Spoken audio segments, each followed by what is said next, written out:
ekitabo ekirala ekyajjajjaawe kye bayita kitaabu tawhid.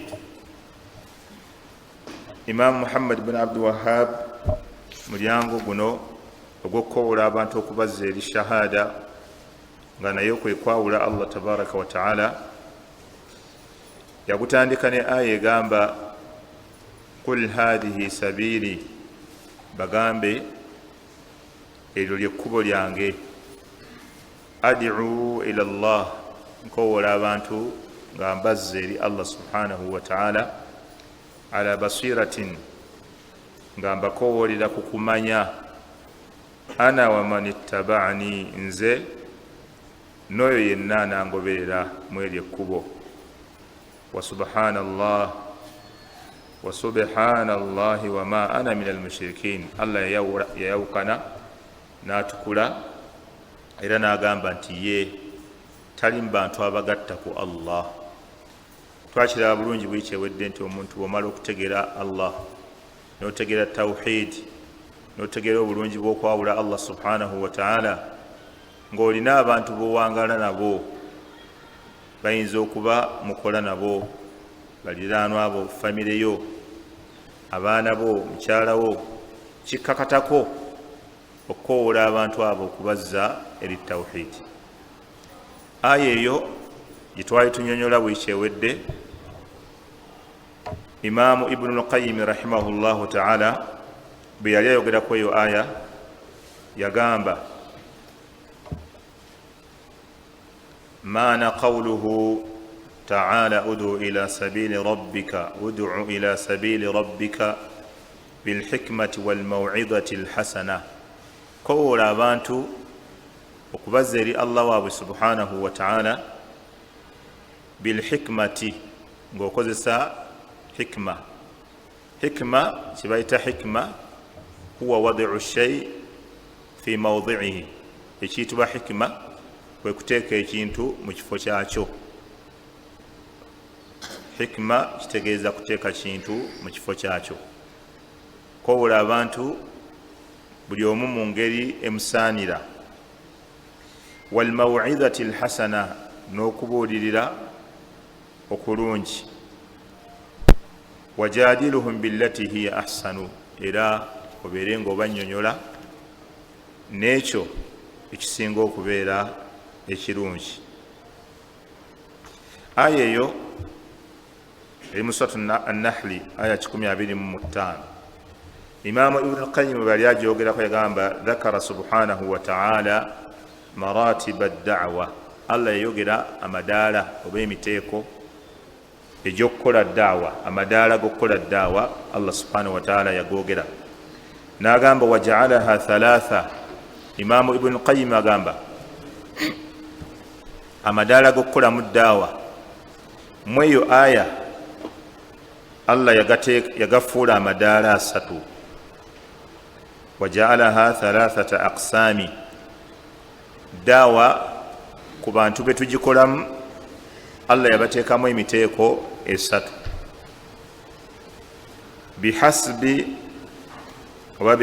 haali almad'u, nga buli omu mukolako daawa okusinziira ku mbeera y'oyo gw'okolako daawa. Gw'okowoola okudda eri la ilaha illallah, gw'okowoola okudda eri tawhidi, ateekwa kuba nga ali mu miteeko egimu ku gino esatu imaamu gy'agenda okunyonyola. N'agamba fa innahu imma an yakuna taliban lilhaqqi muhibban lahu, omuntu gw'okowoola ayinza okuba nga mutuufu anoonya amazima, ng'era bw'omugamba okusiramuka ayagala, bw'omugamba okuva ku shiriki ayagala okuva ku shiriki, bw'omugamba okuleka okusamira akyagala, nga ye ayagala amazima. Gwe muteeko ogusooka, taliban lilhaqqi, ng'anoonya amazima, muhibban lahu, era nga amazima agaagala, kubanga abo abantu gye bali nga ye amazima mutuufu aganoonya wa we gali, era nga amazima bw'agafuna agaagala. Mu'athiran lahu ala ghayrihi idha arafahu aw arifahu, idha arafahu, idha arifahu, era nga gamu afuna okukyuka buli lwonna lwaba ategedde amazima. Gwe muteeko gusooka. Bw'aba ategedde amazima akyuka n'ava ku ekyo kyabaddeko ekitali kituufu. Naga nti fahaadha, oyo ali mu muteeko ogwo ogusooka, yud'a bilhikma, oyo ye tumukowoola ne hikma, mu mbeera ennungi ey'okwogera naye mu mpolampola, kubanga olwedde amazima aganoonya era amazima agaagala, era bw'oba omugambye akyusa n'ava ku kibi kyabaddeko. Kati oyo twogera naye bilhikma, mu ngeri ekyasinza okubeera ennungi. N'agamba omuteeko ogwokubiri, era oyo ali mu muteeko ogwo, wala yuhtaaju, oyo ali mu muteeko ogwo ye ng'omuntu, wala yahtaaju ila maw'idhatin wa jidaal, wala yahtaaju, teyeetaaga maw'idhatin ila maw'idhatin wa jidaal, teyeetaaga kumubuulira biwanvu, era teyeetaaga kusika naye muguwa nti obujulizi bubuno ne buno ne buno, gw'obadde ogamba ki, ffe tulina buno, la, kubanga olwedde oyo amazima agaagala era aganoonya. Kati oyo omuteeko ogusooka tumubuulira ne twogera naye mu bulungi, mu mpolampola. Wala yahtaaju ila maw'idhatin wa jidaal, teyeetaaga lubuulirira luwanvu na kusika naye muguwa. N'agamba omuteeko ogwokubiri mbe tukowoola okudda eri tawhiidi, n'agamba nti wa imma an yakuuna mushtaghilan bididdi lhaqqi, asobola okubeera nga ye yeefudde bize n'ebitali mazima, nga ye ebitali mazima bye bimutwalidde obudde bwe bwonna. Buli awatali mazima wabeera, abatali ku mazima babeera nabo, ebitabo ebitali bituufu kusoma nga ye byabeera nabyo, buli ekitali ku sunna ye kyabeera nakyo. Kati oyo muteeko gwakubiri. Imaamu Ibn Qayyim rahimahullah yagamba, lakin naye law arifa alhaqa, nga bw'aba ategedde, au law alima alhaq, senga aba ategedde amazima, atharahu wattabaahu, nga gamuleeta gamukyusa era n'agagoberera. Kati mulimu abantu abamu nga bakulira mu bantu abatali bannaddiini, nga bakulira mu bantu abatasomye eddiini, ng'akuze talina kyamanyi nnyo ku ddiini, era nga ye ebimufuula bize by'ebintu ebitali bya ddiini nga yalaba nga yeddiini. Kati oyo oyinza okusiŋŋaana nga bw'oba omubuulidde ekituufu n'omubuulira amazima n'agategeera, akyuka era n'agagoberera. Naga nti fahaadha, oyo ali mu muteeko ogwokubiri, yahtaaju ila almaw'idhatin bitarghibi wattarhib, oyo aba yeetaaga okumubuulirira bitarghib, nga tumwagazisa ebirungi ebiri mu kugondera Allah, mu kwawula Allah, ebirungi ebiri mu tawhiidi, wattarhib, n'okumutiisa senga afiira ku shiriki, senga afiira ku busamize, senga afiira mu kujeemera Allah tabaraka wa taala, senga afiira ku mazambi, senga afiira ku kuteeka mu ddiini ebitali byamu, Allah subhanahu wa taala ajja kumubonereza. Yagamba oyo tumubuulirira. Omuteeko ogwokusatu, wa imma an yakuuna mu'aanidan mu'aaridan, waliwo abantu nga mu'aanidan, omuteeko ogwokubiri, ye amazima aliwo okugakyalenjinga, nga aguguba buli lwawulira bwino omutuufu. Si kyekyokka, mu'aaridan, ng'akyalenjinga n'okukyalenjinga, abo nabo gye bali. Omubuulidde Allah agamba kino, naga naye sooka olindeko, kati Allah bw'aba agamba bwe kiti, ate ensinga etambula bweti, kati tulina kukola tutya? Abo nabo gye bali. Kati bw'oba ogamba Allah agamba bw'ati, nabbi agamba bw'ati, ate kati omulembe gwe tuliko ensi etambula bweti ne bweti. Kati waliwo omuntu nga ye ow'omuteeko ogwokusatu, wa imma an yakuuna mu'aanidan, nga ye agugubira ddala ku mazima, ne bwagawulira mu sseekoono n'omulala y'omusiŋŋana nga mu'aanidan, tayagala, era ng'agakuba amabega, buli lwonna lwe bamubuulira amazima akubayo amabega, n'atakomaawo n'akyalenjinga n'okukyalenjinga. Waliwo obujulizi buno kabube bufu nga buleeta. Tusobola okuyimirizaawo okunoonyereza ne wabaawo obujulizi mu Qur'ani, naffe tuli bantu tusobola okunoonya ne tutuuka ku kituufu. Abo nabo gye bali. Sheikh yaga nti fahaadha oyo ali mu muteeko ogwo yujadalu billati hiya ahsanu, tusikanayo omuguwa mu mbeera esinga okubeera ennungi nga tumuteerawo bwino. Tetumuleka ng'abantu abamu bwe bagamba, abantu buli omu mumuleke abeere ku kyaliko. Abantu bonna kassa bagenda wa Allah, Allah jabbalamula, abantu mubalekere Allah waabwe. La, omuntu bw'abeera nga ali ku kikyamu ate ng'akyalenjinga n'amazima n'agagoba n'agazzaayo, gwe muteeko ogwokusatu Allah gwe yagamba wajadiluhum billati hiya ahsan, abo mubaleetere obujulizi naye mu mbeera esinga okubeera ennungi. N'agamba nti fa in rajaa, bw'abeera ng'akyusiza n'ava ku bubuze bw'abaddeko, n'ava ku shiriki gw'abaddeko, n'ava ku busamize, n'ava ku kumala abalongo, n'ava ku lubaale, n'ava ku bigali, nga takakasambwa eyo ddiini ya buwangwa, naye waliwo obujulizi bajjajjaffe bakitaffe, bw'aba akyuse n'abivaako ebyo, Sheikh yagamba fa in raja, bw'akyuka n'abivaako ebyo, walillahi alhamd, wa illa bw'aba aganye okubivaako intuqila ma'ahu ila aljaladi in amkana. Bwe tuba mu nsi nga ya busiraamu nga shariya yekola, oyo tugenda naye ku levo endala nga ye yakumukuba kibooko paka lwanatereera. Kasabeera nga mazima gazze nti ekyo kyaliko kikyamu n'akiremerako, Sheikh yagamba abakulembeze abalina obuvunaanyizibwa. Musiraamu atunda omwenge agulemeddeko, musiraamu alina ebbaala, musiraamu alima enjaga, musiraamu ajjamu embuto, bagenda ewuwe nga yajjamu embuto, musiraamu yatendeka abantu abaagala okusamira, abalina ebiggwa, yawanga amayembe g'abantu ku kyalo, buli ayagala okusimba essabo yamulaga ekifo ekituufu wayina okulisimba. Kati awo Sheikh yagamba oyo bw'aba tawuliriza, bwe tubeera mu nsi eramu z'obusiraamu, bamutwale w'abalamuzi, munywa mwenge, musiraamu agulemeddeko, bamubuuliridde naye alina byazza mu kugoba amazima, oyo abeera agenza ku levo ey'okubeera nti atwalibwa bakulembeze b'omusiraamu ne babeera nga bamuwa ebibonerezo. Gy'emiteeko gy'abantu abakoowolebwa ab'emiteeko esatu Ibn Qayyim gye yajja mu aya eyo, udu ila sabili rabbika bilhikma.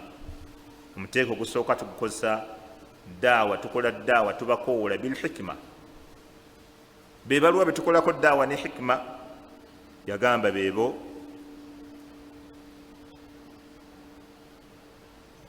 an yakuna taliban lilhaqi muhibban lahu, ye muntu anoonya amazima ng'era amazima wagafunira wonna agaagala. Omuteeko ogwokubiri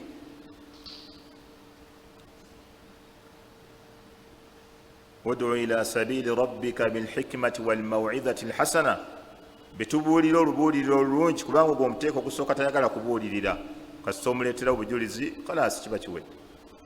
Omuteeko ogwokubiri yagamba nti omuteeko ogwo wa imma an yakuna mushtaghilan bididdi alhaqi, ng'abadde bize obuwangaazi bwe bwonna nga byaliko si mazima.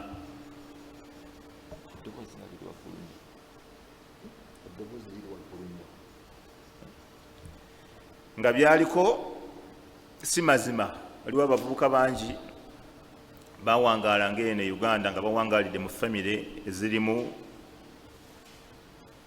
okuteeka mu ddiini ebitali byamu, ne bagenda ne basoma, abamu bagenda Madiina ne bakomawo ne bakyuka ne badda ku byekakasa nti byebituufu. Kati waliwo omuntu nga ye famire yamuleetera ekyo, abantu bawangaaliramu be bamuleetera ekyo, naye nga bwakeerera ku makya n'asoma eddiini n'agitegeera omusiŋŋaana nga yakyuka. kati oyo sheekhe yagamba fahadha yahtaju ila almaw'izati bitarghib watarhib, tumubuulirira bubuulizi. wa imma an yakuna mu'anidan, muteeka okusembayo asobola okubeera nga ye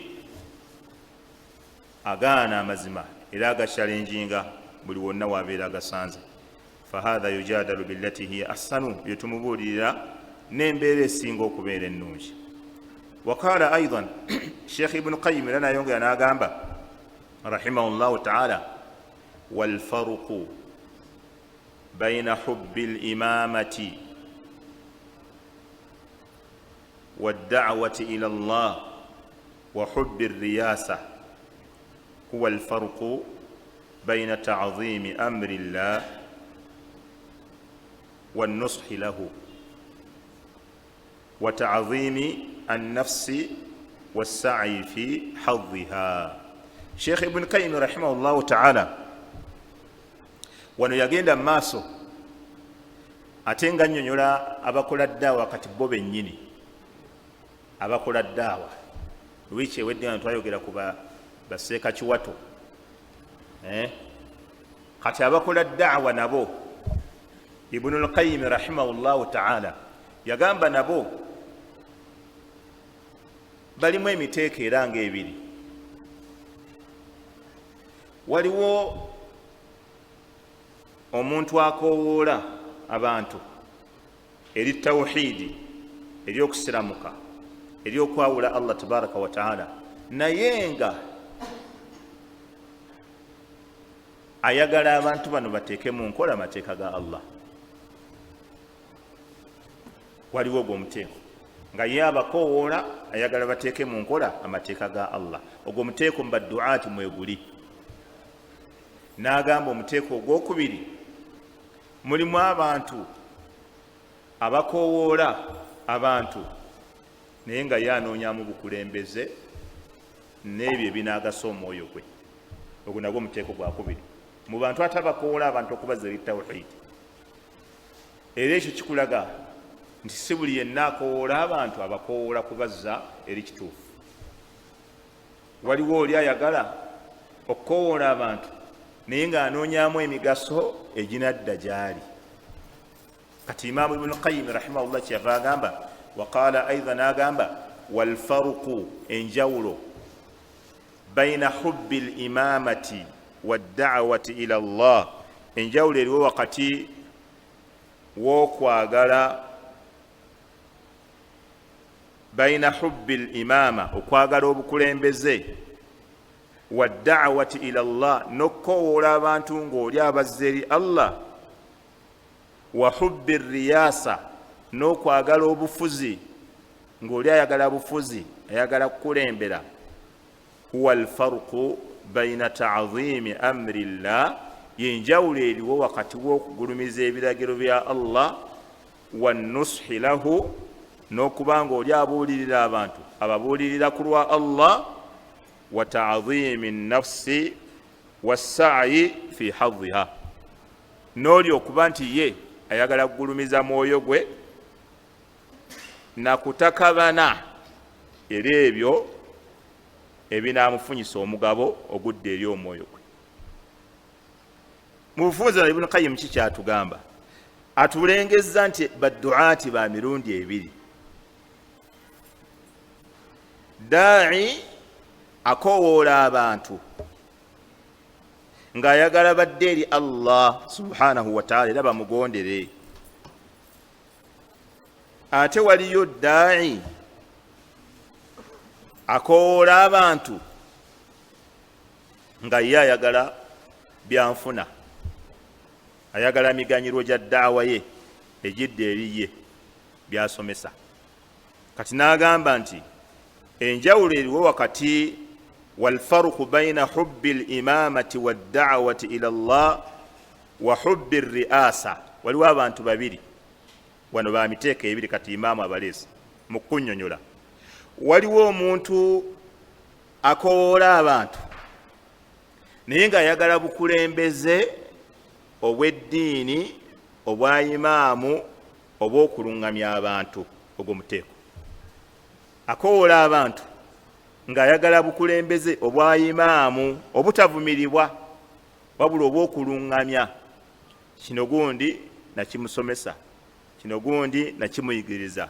Oyo ng'akoola abantu kubazza eri Allah naye nga ayagala abeere mubasomesa.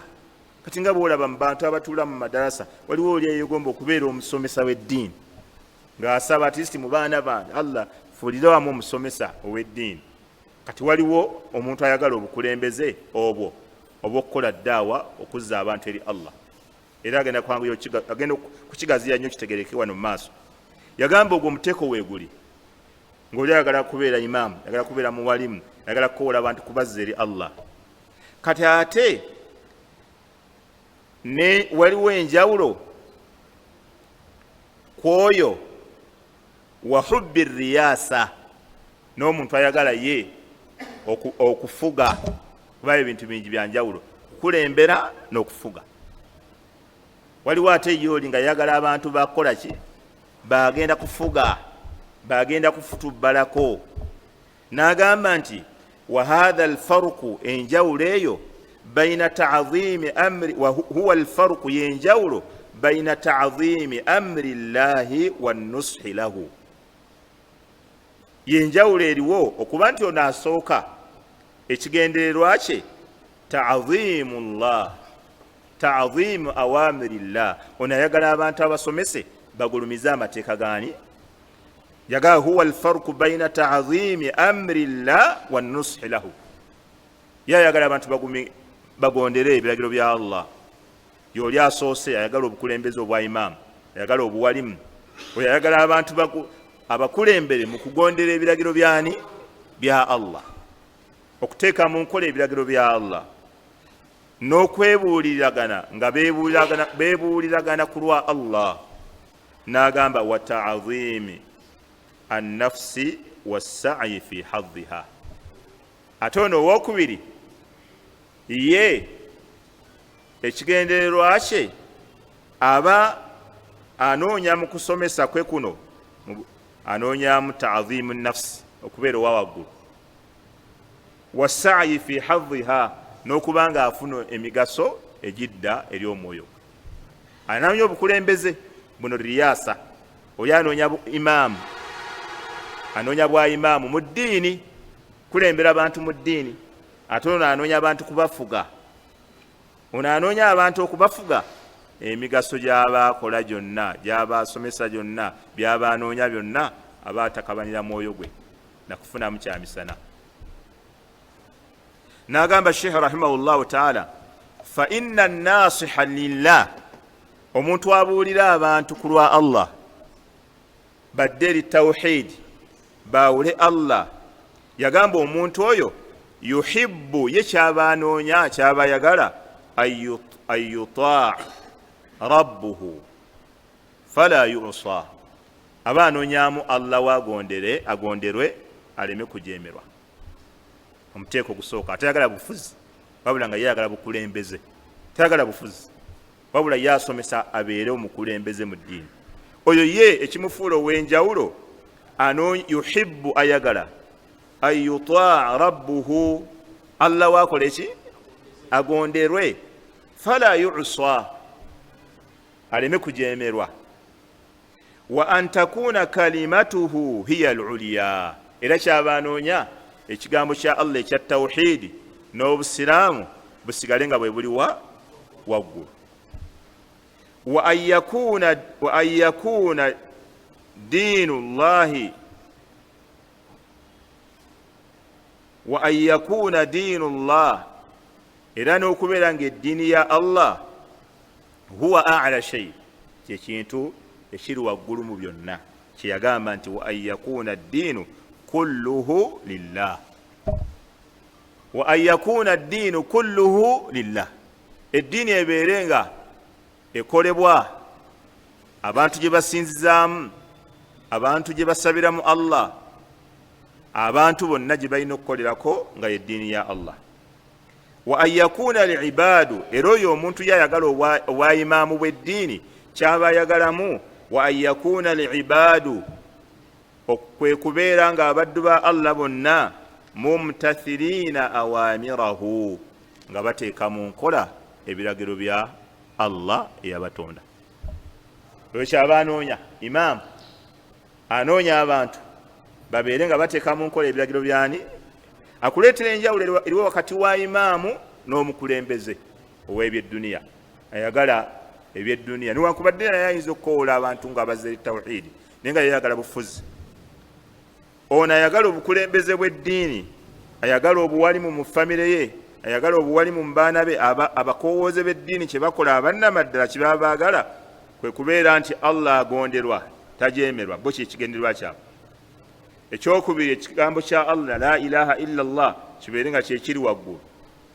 Eddiini ya Allah subhanahu wa ta'ala babeere abantu nga gye basinzizaamu Allah subhanahu wa ta'ala. Wa an yakuna al-ibaadu n'okubeera nga abaddu ba Allah bonna mumtathilina awamirahu nga bateeka mu nkola ebiragiro bya Allah. Mujtanibiina nawahiya aw nawahi nga beewalira ddala ebyo Allah bye yabaziyiza. Oyo ali ku ddaala eryo akola ebyo faqad nasaha Allahu fi ubudiyatihi wa nasa khalqahu fi da'watin ila Allah. Oyo aba abuuliridde abantu ku lwa Allah mu ngeri y'okumusinza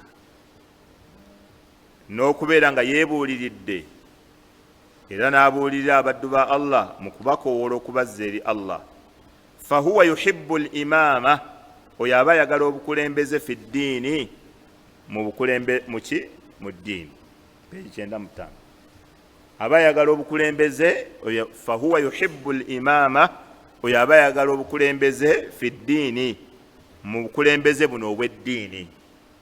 Bal yas'alu rabbahu, oyo asaba ne Allah we an yaj'alahu lilmuttaqiina imaama, amufuule nga mukulembeze wabaki wabatya Allah. Oyo ali kwera eddaala eva asaba nnyo ne Allah amufuule omukulembeze eri abakkiriza. Yuqtada bihi an yaj'alahu lilmuttaqiina imaama yaqtadi bihi almuttaquun, nga yagala abatya Allah bakoleki bamulungamireko bamugoberere. Omukulembeze ow'eddiini asomesa ebyeddiini atali wa byansi, atanoonya mu ddaawa ye bukulembeze bwa kufuga abantu.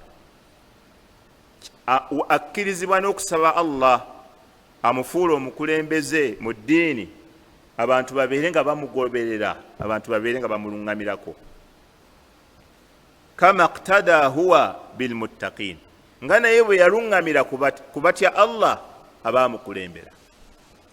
Naga nti fa idha ahabba hadha al-abdu ad-da'i ila Allah an yakuna fi a'yuni nnasi jalila wa fi qulubihim mahiba wa ilayhim habiba wa an yakuna fihim muta'a likay ya'tammu bihi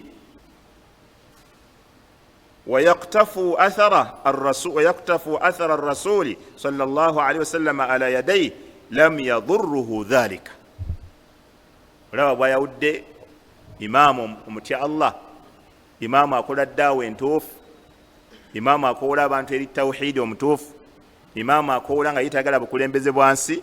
Yagamba oyo akowoola abantu bwatyo nga yaako ayagala alina ebitendo bino ebikulembedde, ayagala abantu bagondere Allah waabwe tebamujeemera, ayagala ekigambo kya Allah kyekiba kibeera waggulu, ayagala eddiini ya Allah ebeere nga yeefuga, abaddu babeere nga bateeka mu nkola ebiragiro bya Allah nga beewala Allah bye yaziiza. Yagamba nti fa idha ahabba hadha al-abdu, kati oyo omuddu naye bw'atuuka ekiseera n'abeera nga ayagala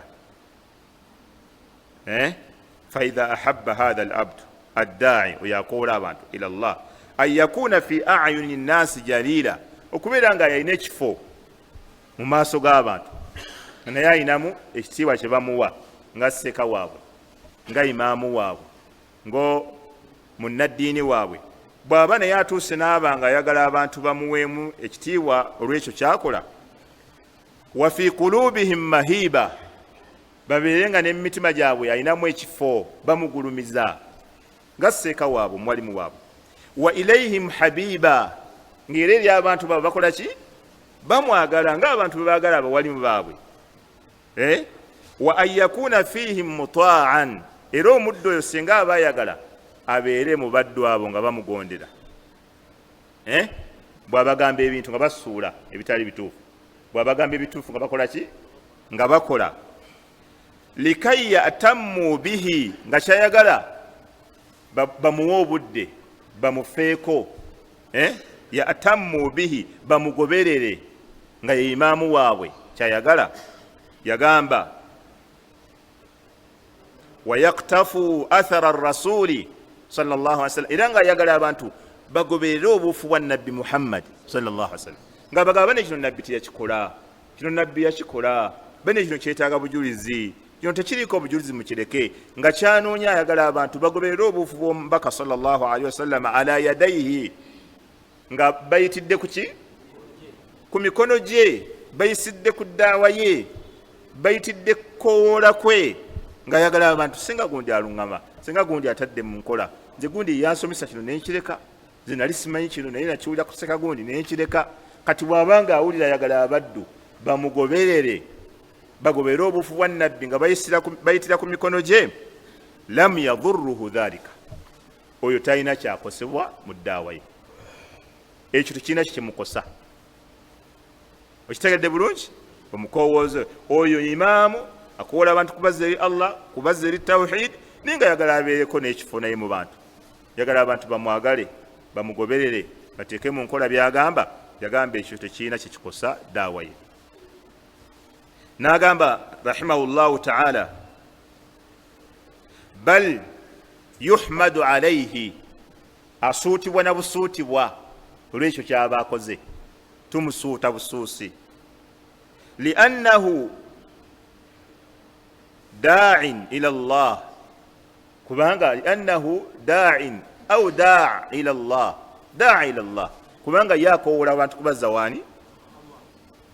Daa' ila Allah, akowoola ku bantu kubazza eri Allah. Yuhibbu, era kyayagala mu ddaawa ye, an yutaa, Allah abeere nga agonderwa, wa yu'bad, abeere nga yasinzibwa, wa yuwahhad, abeere nga yakola ki?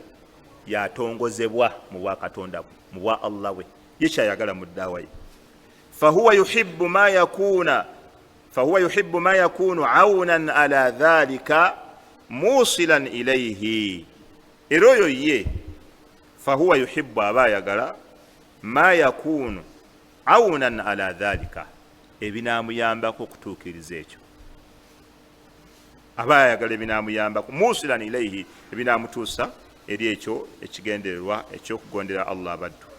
Walihaadha, Sheikh agamba ebyo byonna Sheikh abireeta kunnyonnyola ud'u ila sabili rabbika, kowoola abantu ng'obazza eri ani?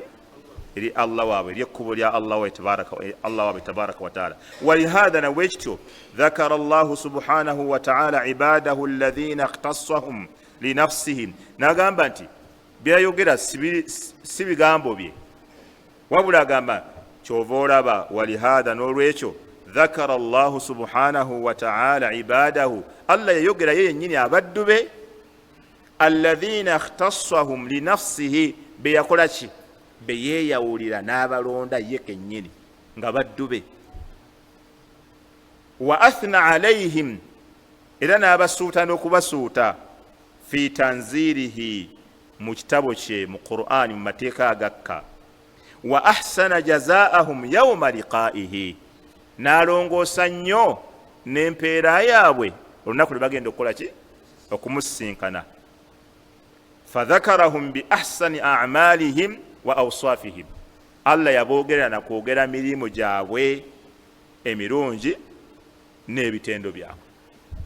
Beebaluwa beebano, yagamba subhanahu wa ta'ala, walladhina yaquluuna, mubaddu be abalungi abagenda okuyingira ejjana, walladhina yaquluuna, mulimu ne bana abagamba, rabbana, mukama waffe, hablana, tuwe, min azwajina, mu bakyala baffe, qurrata a'yunin, abajja okutebenkeza amaaso gaffe, wa dhurriyatina, ne muzadde lyaffe, rabbana hablana, ay Allah tuwe, min azwajina, mu bakyala baffe, wa dhurriyatina, ne muzadde lyaffe, qurrata a'yunin, abagenda okutebenkeza eki amaaso gaffe. Bagatebenkeza naki? Abaana bokubalaba nga batya Allah, mukyala wo kumulaba nga atya Allah, ezzadde lyokuliraba nga liri kubukkiriza, amaaso go gakola ki? Gatebenkera. Qurrata a'yuni waja'alna lilmuttaqiina imaama, era tufuule eri abakkiriza nga tuli baki? Nga tuli bakulembeze. Baimaamu baki? Al imamatu fi ddiini, okulembera muki? Mu ddiini. Allah abo yabatenda, abo baddu be. Wa ibaadu rrahmani alladhina yamshuuna ala al-ardi hauna wa idha khatabahum al-jahiluna qalu salama. Waliwo abaddu ba Allah, ebyo bitendo by'abaddu ba Allah ab'enjawulo. Kati ne bino byayogera wano, walladhina, mulimu n'abo yaquluuna, abagamba rabbana, mukama waffe, hablana, tuwe, min azwajina, mubakyala baffe, wa dhurriyatina, ne muzadde byaffe, qurrata a'yunin, abajja kutebenkeza amaki? Amaaso. Waja'alna lilmuttaqiina imaama, tufuule eri abakkiriza nga tuli baki? Bakulembeze. Abagobererwa mu ddiini, abagobererwa mu kusinza. Agamba Ibnul Qayyim, fasa'aluuhu, ne bamusaba Allah an yuqirra a'yunahum bita'ati azwajihim wa dhurriyatihim lahu subhanahu. Bamusaba Allah, sa'aluuhu, bamusaba an yuqirra a'yunahum, okutebenkeza amaaso gaabwe naki? Bita'ati azwajihim wa dhurriyatihim lahu subhanahu. Amaaso gaabwe gatebenkere olwo twaa, obugonvu abaana baabwe ne bakyala baabwe bwe bakolerani? Allah subhanahu wa ta'ala. Oye da'i ali ku mazima, tewali kimugana kusaba bukulembeze obw'eddiini, era n'akisaba ne mubaana be Allah kimuwe. Tufuule nga tuli mu bakkiriza nga ffe tugenda okukulembera, nga balabira ku ffe. Okiraba? Era asanyuka nnyo bw'alaba nga abaddu batya Allah. Suratu Furqan aya 74. Asanyuka nnyo, al-Furqanu, Suratu al-Furqan aya 74. Asanyuka nnyo ng'akumyewa waka ng'alaba mukyala we asinza, asaala, asoma Qur'an, akumyewa abaana alaba basaala, akumyewa alaba abaana basoma Qur'an, amaaso ge gatebenkera. Era ne bw'aba atuusizza okufa, abamugumu ng'agamba yo maama Fatima ne bwe mulekera abaana bange mbalese emikono mituufu, abaana mbalese emikono mituufu. Naye abaami abamu balina abakyala nga bw'abeera waali omukyala n'abaana bagenda mu muzikiti, nga bw'aba taliiwo omukyala n'abaana bagenda mu kyaki. Nabo gye bali, ng'omusajja musiraamu, naye nga bw'abeerawo bamulaga nti bannaddiini era basiraamu balungi, naye bw'avaawo nga bagenda ewa pasita gundi. Era abamu abaami abamu bakesse ne bakyala baabwe nekibabuukako nga babasanga bafuluma mu makanisa, naga nti maama ddi gyonzise, gwe wetta gwe wetta okuwasa oyo, maama ddi gyonzise. Omulala yamusinga n'asonda ssente buli mwezi, buli agenda okukebera wansi wa piro, nga ssente newa pasita gyazitwala buli lunaku yabasalira, era wandikako zino za lunaku bwe luti, zino za lunaku bwe luti, zino za lunaku bwe luti. N'amugoberera ssaawa nga 12 yamusanga afuluma mu kyaki. Kati abo gye bali. Kati abakkiriza abatya Allah tabaraka wa taala, badduaati abali ku mazima, abali ku kituufu, n'ababeegomba, tewali kibagaana kusaba bukulembeze mu ddiini. Te Allah nange nfunirayo mu baana bange anaakola omulimu guno. Ayi Allah, ntebenkeza abaana bange, ntebenkeza nga abaana bange mbalaba basaala. Oba ofudde mu baana bo olabamu ayinza okukulembera jeneza abakusaalira. Oba ofudde oba mukyala wo omulaba nga asobola okujja n'akusaalira, omulabamu amaaso go gatebenkerera ku kinga eddiini teriiwa waka. Yo twabadde kusiddikira nga tugenda okusaala, omwami omu nga ajja okusaala, omukyala n'amulemesa. Ono omuganda yamuŋambye, yabaddewo ekijuujulu, azze n'ekijuujulu. Ekijuujulu kisudde enviiri kiti. Amugandi kamale okusaala, hani naawe linda kusaala tugindi. Ebagenda osaala biki? Saala ziggwayo nosaala enda. N'amugjawo. Abantu babeera bunaayira nga basaba kubaweereza ssente. Ekijuujulu yakitutteeyo mu mayanja ageewala ge bakka wansi ne babbira. Ekijuujulu nga kyekyamututte. Babbidde bali eyo oba mwezi oba malayo wiikisi meka nga babbidde. Bali eyo balya ssente. Ne bakuba n'amasimu nga mutuweereze emitwalo 3 egya dola, ssente zigenze zinzigwako. Ate nina okiraga ssente. Ne bamusukumira emitwalo 3 egya dola. Nga bali eyo babbidde. Batambudde eyo wansi. Nali South Africa ne bantwala mu kifo ne banga nti wano abagagga wano we babbira. Bajja ne bayingira ne bakkirira mu mazzi. Ne batambula oba basibira wa babeera omwo nga batambula. Wiikisi 3 nnya bali eyo batambula. Bali eyo wansi. Balubbira. Allahu akbar. Bava wano Uganda temulooza nti bibbala. Bannayuganda mwebali. Nga bava wano bagenze kulya ku ssente ne batuuka ne babbira. Ne bakkirira wansi. Ne batambulira mu mazzi. Nga bintu byonna bana babifunira mu mazzi. Kakati oyo ayinza okutebenkeza amaaso. Ne bwe mukoma wawaka n'omutunulako nga bwamadde mubbidde eyo. Ne mukoma wawaka n'omulaba ali awo mu ddiro yeetawula. Era naye mu mutima gukubuulira noga afuna ekisiraani kya Nankya bannange. Yabadde antutte mukubbira ali wano yefuula omuntu mulamu nga mwabbidde ne mulya ssente myezi 2-3 ne mukomawo. Kati bano abakkiriza abatya Allah basaba Allah tutebenkeza amaaso gaffe nga abaana baffe tulaba bakola ibaada, nga bakyala baffe tulaba bakola ibaada.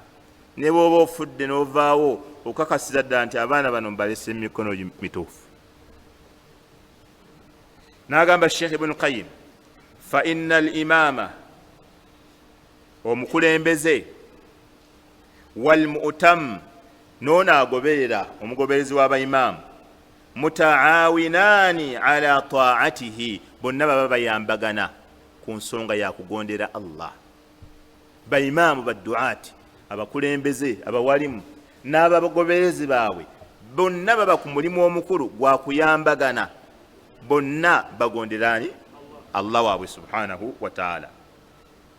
Wa innama sa'aluhu ma yu'anuuna bihi almuttaqina ala mardatihi wa ta'atihi. Nolwekyo bino baba bamusabye Allah, waja'alna lilmuttaqina imama, baba basaba ebyo abatya Allah bye beeyambisa okwongera okugonderani Allah waabwe.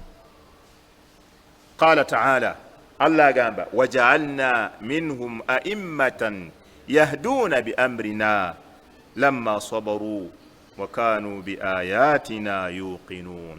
Era Allah agamba waja'alna minhum a'immatan, ne tuteeka mu bo abakulembeze baluwa yahduna bi amrina, nga balungamya abantu na kiragiro kyaffe na biragiro byaffe na mateeka gaffe. Abo Allah yabalonda mu bantu bonna. Allah agamba ateekamu abaki abakulembeze, naye nga bakoola abantu okubazza eri Allah, bakozesa mateeka ga Allah. Yahduna, nga balungamya bi amrina, na biragiro byaffe. Abo bakulembeze, kino tokikola Allah takyagala. nje tugende tusaale tukole bweti. Bakulembeze n'amasomero gye gali mangi ag'eddiini ng'abazadde batwalayo abaana n'osingana nga thalitha thanawi mulimu abaana 200 naye nga bonna tebaagala bwa imaamu, naye nga abazadde babatwalayo babasome eddiini, naye nga bonna bangi tebaagala. Twabanga ku masomero ag'eddiini nga bagaba abantu abaana mugende musaaze, naye nga waliwo oli asaba muwandiika ku qaima y'abagenda okusaaza akiri alwala. Saagala ebyo byagenda kusaaza, saagala bya kusaaza, saaza bijja kwonooneka, saaza ebyo bijja kukuba obwavu, bintu byokusaaza ebyo nga beekweka ne balwala nga tebaagala genda kusaaza. Bintu byokusaaza ebyo olina kusaagala ebyo, saagala bijja kukuba obwavu. Ati idhan wajaalna minhum, Allah gaffe tuteeka mu bo, twateeka mu bo aimmatan, abakulembeze, yahduuna bi amrina, abalungamya abantu eri ebiragiro byaffe, nga balukozesa amateeka ga Allah, babakoolera tawhidi. Wa kaanu bi ayatina yuqinun, ne babeera nga amateeka gaffe bagakakasa ne bagakkiriza, bagakkiriza abo. Sheikh agamba nti fasualuhum, n'olwekyo okusaba kwabwe ayaj'alahum a'immata lilmuttaqin, Allah okubafuula abakulembeze babatya Allah, huwa sualuhum ayahdiyahum wa yuwaffiqahum wa yamunna alayhim bilulumi annafi'a. Kibaba basaba Allah ayahdiyahum, okubalungamya bo bennyini, wa yuwaffiqahum, n'okubawa tawfiq. Tawfiq kyeki?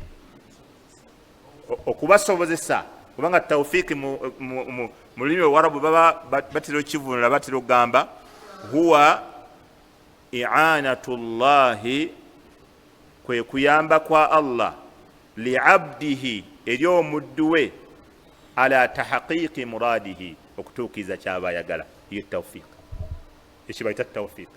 Huwa i'anatullah, bwe buyambi bwa Allah, li'abdihi, eri omuddu we, kuki? Ala tahqiqi muradihi, okutuukiza ekyo kyaba yagadde. Kubanga abantu batera nnyo okusaba Allah mpa tawfiq. Kati kyobulayo ekigambo tawfiq, bw'oba ogambye Allah nti ayi Allah nkusaba ompe tawfiq, eyo ebeera du'aul jami', edduwa ebeebuna. Kubanga bw'ogamba nti Allah njagala ompe tawfiq mu kuwasa, ayi Allah nsaba ompe tawfiq mu nnyumba eno, ayi Allah nsaba ompe tawfiq mu mulimu guno, ayi Allah nsaba ompe tawfiq mu baana bano, ayi Allah nsaba ompe tawfiq mu kifo kino, ayi Allah mpa tawfiq mu byengenda okwogera. Oba osabye eki? Allah okuyambako otuukirize kyoyagala nga bwe kirina okuba. Yibayita tawfiq. Huwa i'anatullahi, kwe buyambi bwa Allah, li'abdihi, eri omuddu we, ala tahqiqi muradihi, okutuukiriza kyaba yagala. Yibayita tawfiq. Kati baba basabye Allah abawe tawfiqi, wa yamunna alayhim bilulumi nafi'a, abagonnomoleko neirimu ey'omugaso. Awo kiba kitegeeza waliwo abantu abasobola okuba neirimu naye nga si ya mugaso. Kati bano baba basaba Allah nti ayi Allah tukusaba otufuula abakulembeze, tosobola kubeera mukulembeze wa ddiini okujjako ng'osabye Allah akuwa erimu eneegasa b'okulembera. Wal a'maali saliha, era baba basabye Allah abafuula abakozi b'emirimu emirungi, zahiran wa batina, egyeyolese n'egyekwese. Allati la tatimmu al-imamatu illa biha, egyo emirimu egitasobozesa bukulembeze kubeera nga bujjuvu okujjaho ng'omuddu agirina. Sheikh agamba wata'ammal, wetegereze nnyo, kaifa nasabahum fi hadhihi al-aya ila ismi ar-rahmani jalla jalalu, engeri Allah gye yabateeka ababaddu ku linnya lye ery'ekisa, n'abagamba wa ibadur rahman, abaddu b'omusaasizi. Laba abaddu abo bakulembeze b'eddiini abalungi, abakowoola eri tawhid, abakowoola abantu eri okuleka ebyennono n'ebyobuwangwa n'okusamira n'okumala abalongo. Laba Allah bwe yabanasaba ku linnya ery'omusaasizi naga nti wa ibadur rahman, abaki? Abaddu ba Allah omusaasizi. N'agamba liya'lama khalquhu abaddu be ebitonde bye bimanye anna hadha innama naluhu bifadlihi wa rahmatihi nti ekyo kye baafuna ekyokukwata Qur'an ekyokukwata hadisi ekyokubeera abakulembeze naluhu bakifuna bifadlihi lwa bulungi bwa Allah wa rahmatihi nakusaasira kyaba bayita abaddu b'omusaasizi abakulembeze abakulembera eddiini wa mahdhi jawdihi wa minnatihi era bakifuna ekyo nga kiri pyuwa kugaba kwa Allah kwennyini tekulimu wadde nti balinamu omukono wa minnatihi jasi Allah kugaba nga mu bigabwa bye byagabira abaddu wataammalu era oteekeyo ennyo omwoyo weetegereze kaifa jaala jazaahum engeri gye yafuula empeera yaabwe fi hadhihi al-aya mweyo aya fi hadhihi as-sura musure fi hadhihi as-sura al-ghurafa mu kifaananyi ekyo Allah gye yafuula empeera yaabwe nga al-ghurafa bisenge bifo eby'omujjana wa hiya al-manazilu al-aliya fi al-janna bebifo ebisembayo okubeera ebyawaggulu muki mujjana empeera yaabo abakulembeze era bwe nosoma mu ayati ze ziri awo sheekha kyajuliza ojja kulaba nga Allah yafuula empeera zaabwe ghuraf agenda bawa bifo ebyawaggulu mujjana n'agamba wa hadha lamma kanat al-imamatu fi ddini min rutub al-aliya وهذا نبويشتو لما كانت الإمامة في الدين بشامل وكبيرا وبكولين mu ddiini min rutabi al-aliya buli madaala agawaggulu bal min a'la maratib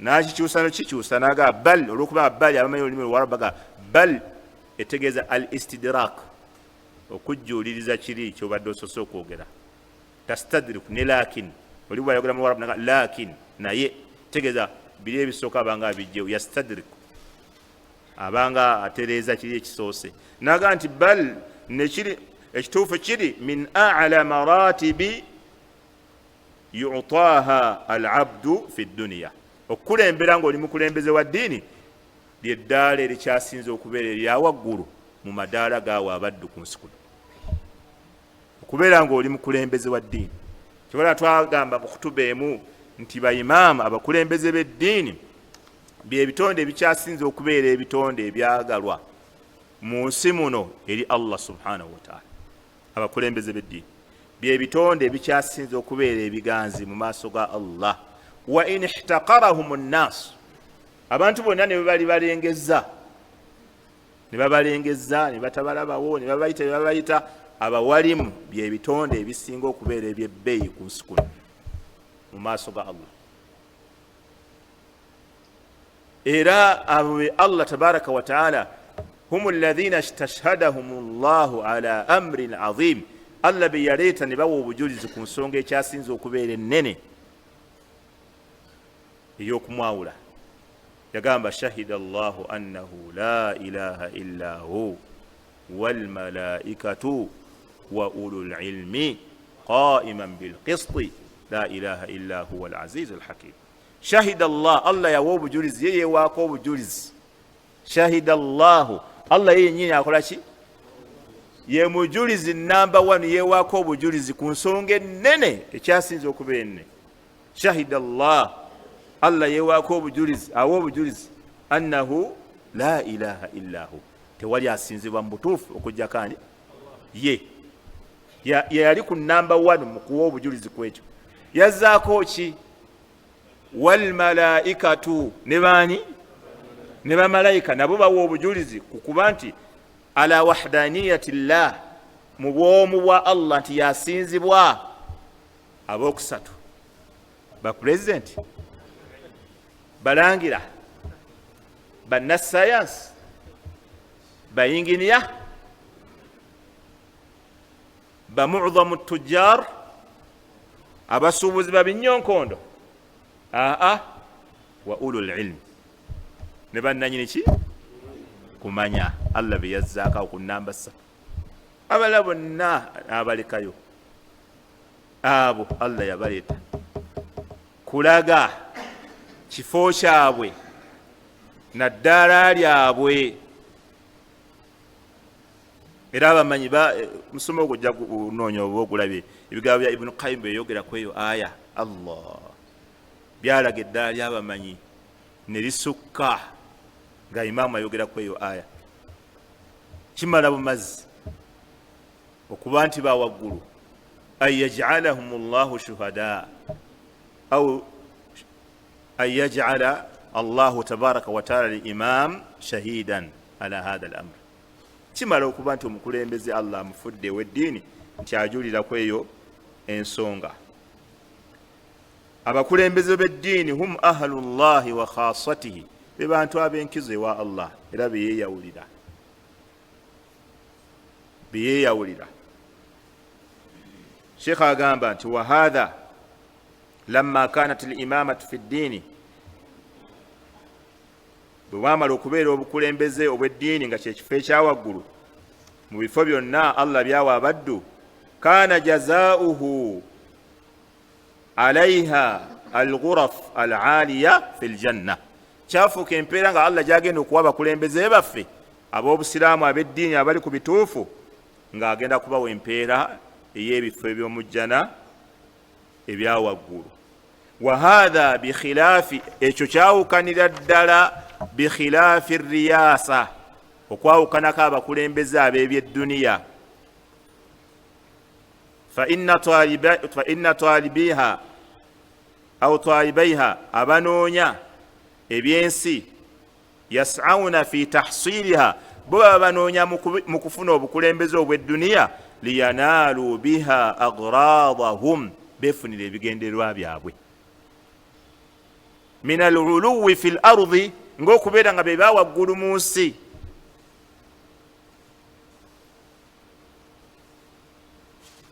wa ta'abbudi l-qulubi lahum, n'emitima gy'abantu okubeera nga gisinza bo. wa mailiha ilayhim, n'okubeera nga abantu beekubiira gye bali, buli kyonna kibalowooza bakisuubira mu abo. Twagala tubateeke ku kikaliriro nga buli asuubira ekirungi alina kisuubira wa eno waffe, abakulembeze ab'ensi. wa musaadatihim lahum ala jamii agradihim, era abakulembeze abba ab'ensi ate bekigendererwa kyabwe baagala abantu babayambeko kutuukiriza bigendererwa byabwe.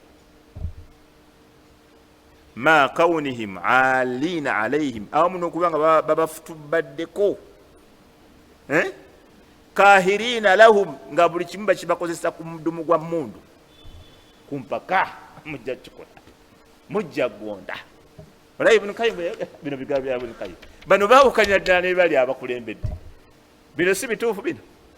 Alina alaihim, nga baba bali waggulu babafutubaddeko, kahirina lahum, ntujja bakaka buli kimu kibakozese. Kati wulira Sheikh nga tumaliza n'ekinaga nti fatarattaba ala hadha at-talab, fatarattaba ala hadha at-talab, nekivaamu mu bantu ate bba banoonya mu ddaawa yaabwe nga bo banoonyamu bukulembeze bwansi, min al-fasadi, okwonoona ne kubeera kungi, ma la ya'lamuhu illa Allah, okutasobola kumanyika bubi bwakwonoona okwo gye bukoma, okujjako ng'abumanyi yaani, kubanga anoonya obufuzi buno obw'ensi, anoonya obw'L5, anoonya obw'MP, anoonya obwaki, ne bw'aba ali mu muzikiti alimbiramu, kubanga ye anoonya bukulembeze bwansi. Kati rizatisizewo kino kyanoonya ne muvaamu obwonoonefu obuyitirivu, ne babbisa abakulembeze b'emizikiti bye beeyamye nga tebalabireeta. min al-baghi, Sheikh yagamba ebimu bye bakola mubaamu okulumbagana, ne basukka ensalo, al-baghi, okulumbagana emaali z'abantu, ebitiibwa by'abantu, emisaayi gy'abantu. wal-hasadi, neki ensaalwa, wat-tughyaanu, n'obujeemu obusussa ensalo, kubanga tughyaani kwe kubanga omuntu twaga, bagamba twaga yatwaga, gundi yatwaga yatwagga idhhabu ila firauna innahu twaga ya ntajawaza alhad fi lisyan gende eri firauna amaze okutwagga asusse obuki obujeemu kati abanoonya ebyensi ekivaamu bye bakola nga bo tebanoonya bukulembeze buno obw'eddiini obujeemu bwabwe buba ku levo nnene n'agamba sheekhe walhiqdi n'okuba nga balina obukukuuzi ku bannaabwe wadhulmi n'okukola ki kubanga bo baagala bukulembeze byakikulu afa bukulembeze wadhulmu n'obulyazaamaanya bubeera bungi wal asabiya n'amawanga okusosolagana mu maki ne kujja walhamiyatu linnafsi bino byonna min itegeeza byonna biriko kasira wal asabiyati walhamiyati linnafsi duna haqqi llah n'okutandika okukola okuba nti balwanirira myoyo gyabwe so si haqqi ya allah ono waffe ono si waffe ono mwana wange ono musaayi gwange so si haqqi za allah wahuququ za allah wa ta'dhimi man haqqara allah n'ekivaamu nga kugulumiza abantu abakola ki abalengeza allah wahtiqari man akramahu llah agamba nti wa ta'dhimi man haqqara llahu n'okubeera nga ate bo bagulumiza allah gwe yakkakkanya allah gwe yalengeza talina kyali bakeera kumanya nga bo bakola ki bamugulumiza wa bbeeyi ekibiina ky'ebyobuwangwa abantu allah be yakkakkanya bano abaagala ebyobukulembeze eby'edduniya bakeera kumakya nga ate bo be bakola ki bebasitula n'agamba nti ekiddirira era ekiva mu ekyo omuntu waba alwana kufuna bya bukulembeze wahtiqaaru man akramahu llah ate bo balengeza bulengeza eyo allah gwe yakola ki gwe yasitula gwe yawa ekitiibwa era sheikh ibn uthaymin yagamba bwe yali ayogera ku bakulembeze b'edduniya yagamba bwe baba bakolagana idha taamalu maali ulama baba bakolagana n'abakulembeze n'abaimaamu bamaseeka yataamaluna maahum bakolagana nabo muamalata samhi mukolagana yakulekera bulekezi seeka kale bwagambye shekhe wajja n'abuulira abakulembeze banaye twali batukola bwetuti allah agamba bwati wanyama wallahi tujja kuba inshallah tebajja mukayanya muamalata samhi yasi kola ki ebyo byategeera kati oyo yategeera ebyo byaya ebyo byategeera era badde ajja agamba ebyo muleke ayogere muwakadde ayogere nga bo balumba bakolagana n'abamanyi muamalata samhi just bakuwewa buwe okay muleke era bwe baba kugaana yayizira baga muleke no seka wambaye seka yogere muleke seka yogere naye nga tayagala byonna byeyogere yatagenda nabikolerako era nemikolo egisinga bwe gito gye bategeka amakunala ebiki era bwe bagaa kati seka jjana abeeko ekigambo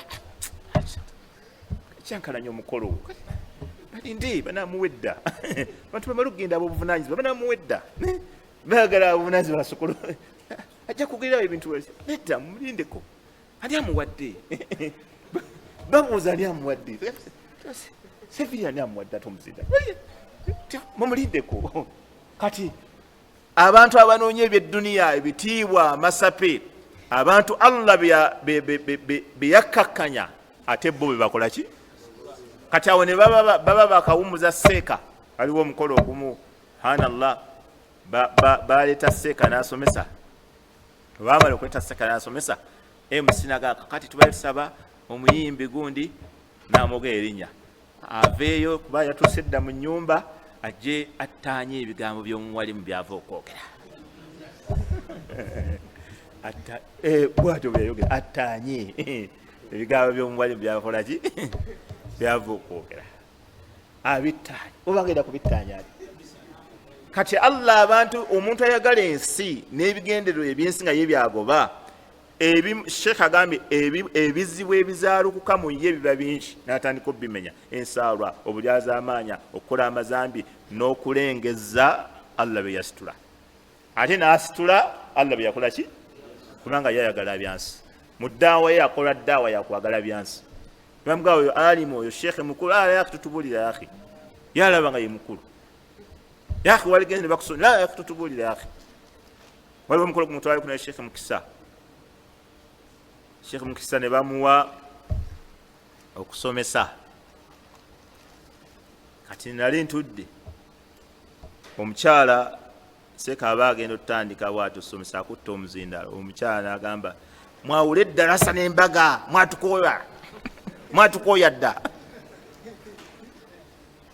kati nawulira kinkutteko nnyo nenkyuka bwenti nentunula eriiso natunula wansi nga mukyala gwe mmanyi abeera mu mizikiti ng'abeera n'akakaaya nga mumanyidde ddala myaka ekisoba mu 15 ng'abeera mu mizikiti gy'awane Kampala era bwe nakyuka ne mutunula bwati yatunula ne wansi naga twafudde dde omutalebaani waali wano nabagamba nze sijja kusomesa bate banankuba cupa yaga mwawule eddarasa n'embaga twazze ku madarasa nebakuba era ogwo omukolo n'omugole yagaana okufuluma yagamba balina okukuba endongo bwaba bagala nfulume muyimbi waffe yazze dda kale nze nfulumira ku ndongo aka kali bakube ku mataali agaba kigoloba gurupu mataali gurupu abewaffe nga nettaali lya kigoloba taliyagala zisagala mataali gammwe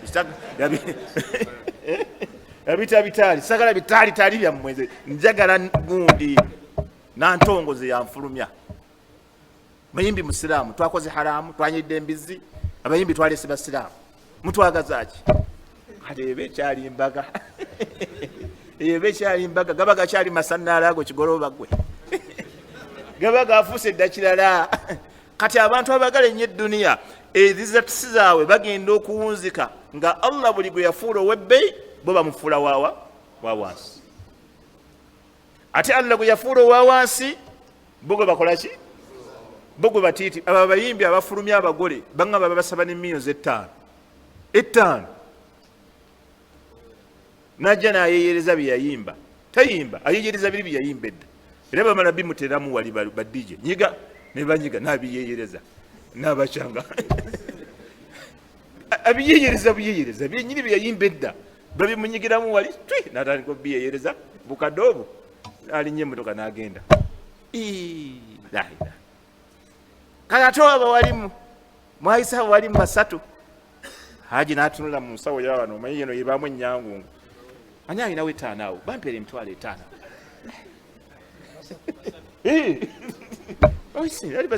bazitwalawo ennyingi bwezito bawa emitwalo 5 bajja kutuuka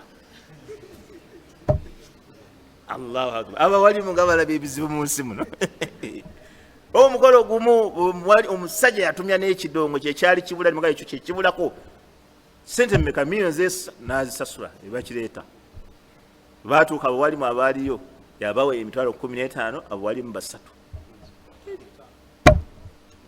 akabaseka azinoonya awomanta ani alina wanyangu ngwawo tayagala kugira wano kakati eyo nabijja mu bantu kuba nti baagala duniya baagala byansi baagala bukulembeze bwansi baagala buwanika bwa duniya baagala abayimbi babafuula babbeeyi abafulumya abagole ne babakyajinga ssente empitirivu n'aleeta abayimbi basatu buli muyimbi akuba ennyimba 2 n'agenda kati ne bano bamataali gurupu baffe nno munnange nabo babakena tebabawaayo kawera ate abo babasiraamu sente nyingi tubawazaaki tutakubye bukubi mataali kati oli ayimbye ayimbi ayeyereza ono ayimbye amayimba nenyimba zempya ez'amataali nga mumulaba n'omuzindaalo naye bamuseera sibe kiri naye yali ayeyereza ebyeyayimba nga babitaddemu wali abiyeyereza bwati ng'akutta omuzindaalo n'abiyeyereza ne bamukola ki ne bamuwa omudidi gwa ssente omuyitirivu munnayo mataali gurupu amanyi kigoloba waffe lweru kigolooba mataali gurupu yagenda okuba ettaali lye ulu n'amabavu ne gajja muno munga oluusi nettaali ayinza olyabya navaawo ng'alina kuleega ng'alina okuleegayo amataali mu kyapu 3 bazasirizaawo ku mbaga ya Haji Kamaadi bamuwadde emitwalo 26 gimumala mujooga. Sheikh agamba rahimahullah, wala tatimu riyasa adduniyawiya illa bidhalika, obukulembeze obw'ebyensi tebusobola kutuukirira okujjako obutuukirira n'ebyo byakwonoona. Wala tunaalu illa biadhaafa min almafasid, era obukulembeze obwensi tebutuukibwako okujjako ng'okubufuna ebyonoono omala kukubisaamu. Okitegedde ekyo? Omala kukola ki? Omala kukubisaamu, omala kukubisaamu bufuna. Agamba waruasau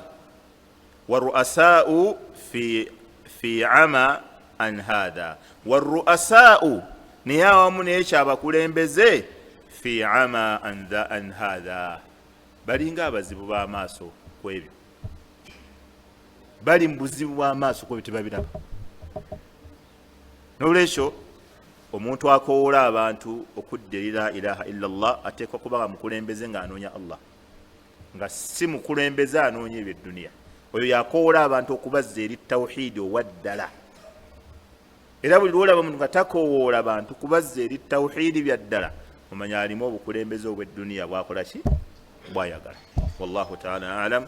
Sallallahu wasallam wa baraka nabina Muhammad wa ala alihi wa sahbihi ajma'in walhamdulillahi rabbil alamin.